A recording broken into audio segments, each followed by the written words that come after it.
বিপ্লবী জ্যোতিষ গুহ এই নামটাকে জওয়াহরলাল নেহরুর কংগ্রেস গভর্নমেন্ট সরাসরি ইতিহাসের পাতা থেকে মুছে দিয়েছিল। কেন মুছে দিয়েছিল? কারণ নেতাজি অন্তর্ধানের পেছনে ছিল এই জ্যোতিষ গুহ সহ আরও অনেকে। এত সহজ ছিল না নেতাজি অন্তর্ধান, কারণ নেতাজির এলগিন রোডের বাড়ি থেকে বেরিয়ে গোমা রেল স্টেশন পর্যন্ত পৌঁছানো নেতাজি সুভাষচন্দ্র বসুর ছদ্মবেশে এত সহজ ছিল না। এবং এই যে যাত্রাপথ, এই যে নেতাজির অন্তর্ধান, এই অন্তর্ধানে যেসব বিপ্লবীরা সাহায্য করেছিল তাদের প্রত্যেককে পরবর্তীকালে ব্রিটিশরা টর্চার করেছিল, যার মধ্যে এই জ্যোতিষ গুহও ছিলেন।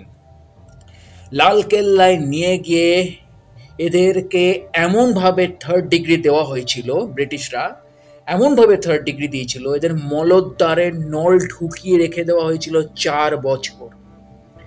আঙ্গুলের নখ উপড়ে তার মধ্যে পিন চেপে রেখে দেওয়া হয়েছিল 4 বছর।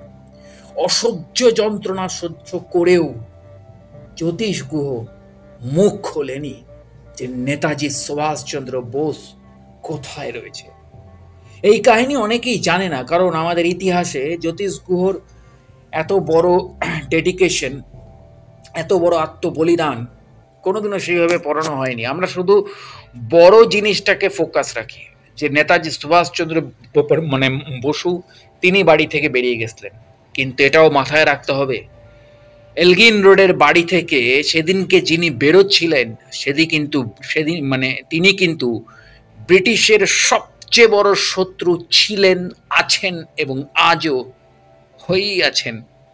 তাকে ব্রিটিশরা আজও জমের মতন ভয় পায়। সেই নেতাজি সুভাষচন্দ্র বোস তিনি চিরকালের মতন তার বাড়ি ছেড়ে বেরোচ্ছিলেন। তো ব্যাপারটা এত সহজ ছিল না। চলুন এই কাহিনীটাকে একটুখানি আপনাদেরকে শুনিয়ে দিই। 1941 সালের 17 জানুয়ারি রাতে গৃহবন্দী সুভাষচন্দ্র বসু এলগিন রোডের বাড়ি থেকে একটা কালো গাড়িতে চেপে অন্তর্ধান করলেন গোমো স্টেশনের উদ্দেশ্যে।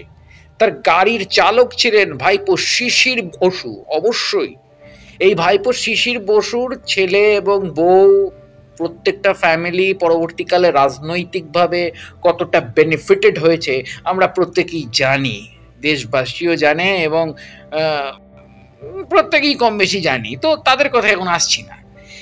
তো এলগিন রোডের বাড়ির সামনে তখন এলগিন রোডের বাড়ির সামনে মাত্র 2 জন চৌকিদার ঘুমোচ্ছে, আর গাড়িটা এমনি এমনি বেরিয়ে গেল, যেটা আমরা সিনেমার পর্দায় দেখেছি বারবার, বা মেগা সিরিয়ালেও দেখিয়েছিল আর কি। কিন্তু এত সহজ নেতাজি সুভাষচন্দ্র বসুর বাড়ির সামনে ব্রিটিশ গভর্নমেন্ট তারা মাত্র 2টো চৌকিদার বসিয়ে রাখবে তাদের সবচেয়ে বড় শত্রুর বাড়ির সামনে? না, নেতাজি সুভাষচন্দ্রর বাড়ির চৌহদ্দির মধ্যে 7 রকমের নিরাপত্তা বলয় ছিল। এখন যারা এলগিন রোডের বাড়িতে, অর্থাৎ মেট্রোর নেতাজি ভবন স্টেশনে নেমে যদি নেতাজির বাড়ির সামনে গিয়ে ওই চৌহদ্দিটা দেখেন, তাহলে ধরতে পারবেন যে 7টা নিরাপত্তা বলয় কিভাবে তৈরি করে রেখে দিয়েছিল ব্রিটিশরা। এবার আসি মূল কাহিনীতে। তো সেই সময় নেতাজির এলগিন রোডের বাড়ির বাইরে থাকতো 7 স্তরের পুলিশি নিরাপত্তা। তার উপর 24 ঘন্টা নজর রাখতো প্রায় 15 জন ব্রিটিশ গোয়েন্দা। তারা কিন্তু কেউ ভারতীয় নয়, 15 জনই ব্রিটিশ গোয়েন্দা, অরিজিন ব্রিটিশ গোয়েন্দা। সব গেট বন্ধ থাকতো। কেউ বাড়িতে এলে বা বাইরে গেলে তল্লাশি করতো কিন্তু সেই পুলিশের চৌকিদার 2 জন। সব তথ্য লেখা থাকতো রেজিস্টারে। এই অবস্থায় একটা গাড়ি অত সহজে বেরিয়ে যাবে এটা অসম্ভব। কিভাবে বেরিয়েছিল সেটা নেতাজিই জানেন, আর কেউ না, কারণ ওই বেস্টনি নেতাজি ছাড়া আর কারোর ভেদ করা সম্ভব ছিল না। সত্যি কথা বলতে এই অন্তর্ধানের ঘটনায় আসল মানুষগুলোকে ইতিহাস কোনোদিনও আমাদেরকে চেনায়নি। কারণ পেছনে কারা রয়েছে? কারণ আজাদ হিন্দ বাহিনীর নিজস্ব স্পাই সংগঠনও ছিল। যেমন একটা দেশের সরকার চালাতে গিয়ে আজকে ইন্ডিয়ান গভর্নমেন্টের রয়েছে, ইন্ডিয়ান গভর্নমেন্টের এনআইএ রয়েছে, আইবি রয়েছে, তেমনই কিন্তু নেতাজি সুভাষচন্দ্র বসুরও আজাদ হিন্দ বাহিনীর একটা সেকশন ছিল ইন্টেলিজেন্সের, এবং তার পাশাপাশি ছিল তার ফরওয়ার্ড ব্লক। এবং এই ফরওয়ার্ড ব্লকের যারা প্রথম সদস্য ছিল তারাই কিন্তু নেতাজিকে সহায়তা করেছিল। তো চলুন জেনে নি ব্যাপারটা। সত্যি কথা বলতে এই অন্তর্ধানের ঘটনায় আসল মানুষগুলোকে আমরা কোনোদিনও চিনিনি। ফরওয়ার্ড ব্লকের লালা শঙ্করলাল, সরদুল সিং, মিস্টার পরমানন্দ এই ঘটনার সাথে সরাসরি যুক্ত ছিলেন।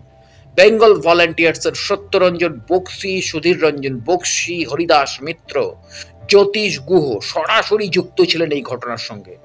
বসু পরিবারের মধ্যেও ছিলেন দ্বিজেন বসু, ইলা বসু, অরবিন্দ বসু, রণজিৎ বসু নেতাজিকে এই কাজে সাহায্য করেছিলেন।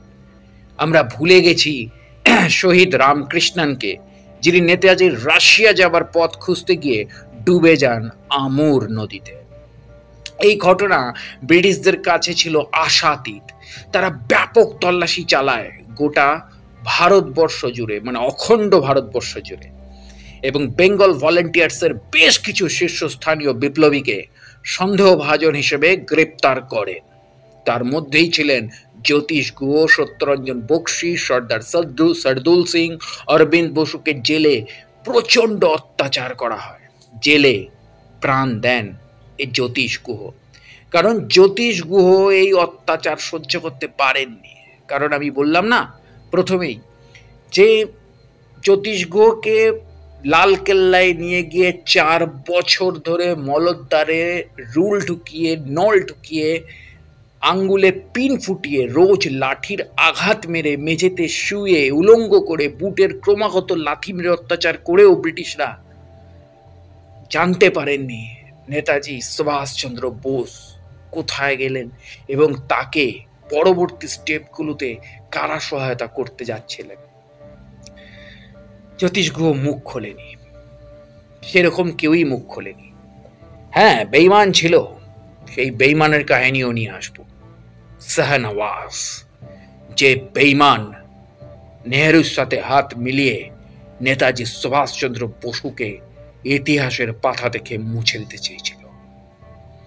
জুড়ে থাকুন, সিরিজ চলতে থাকবে। শয়তানদেরও মুখোশ খুলব এবং তার সাথে অজানা বিপ্লবীদেরকেও সামনে আনব। জুড়ে থাকুন আমার চ্যানেল এবং পেজের সাথে। দেখা হচ্ছে পরের ভিডিওতে। নমস্কার।